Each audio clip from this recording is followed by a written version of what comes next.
Assalamualaikum warahmatullahi wabarakatuh. Shalom dan salam sejahtera buat kita semua. Perkenalkan, nama saya Miltan Della, NIM 2102361201062. Di sini saya akan memaparkan materi tentang teori neoklasik.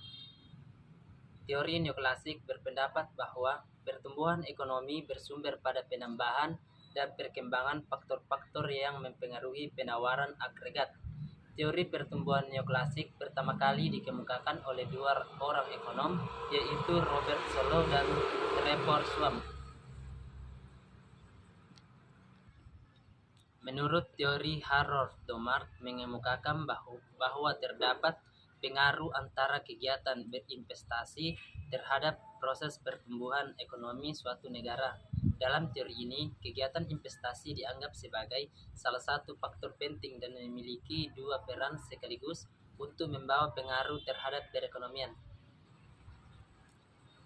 Menurut Robert Solow dan Trevor Schwab mengemukakan bahwa proses pertumbuhan ekonomi akan bergantung pada bertambahannya penyediaan faktor produksi atau penduduk, tenaga kerja, dan akumulasi kapital, dan tingkat kemajuan teknologi.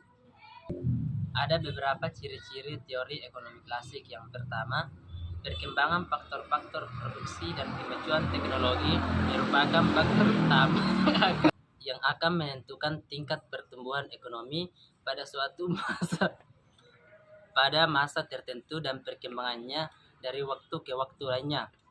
Yang kedua, pemerintah sudah ikut campur tangan dan perkembangannya dari waktu ke waktu lainnya. Yang kedua, pemerintah sudah ikut campur tangan dalam perekonomian negara. Yang ketiga, sudah diterapkannya sistem pajak dan kemungkinan akan terjadi inflasi. 4. Melihat bagaimana setiap faktor produksi dan perkembangan teknologi mempengaruhi pertumbuhan ekonomi. Yang kelima, menganalisis sumbangan dari perkembangan stok modal dan perkembangan teknologi dalam pembangunan ekonomi. Adapun kelebihan dan kelemahan teori neoklasik.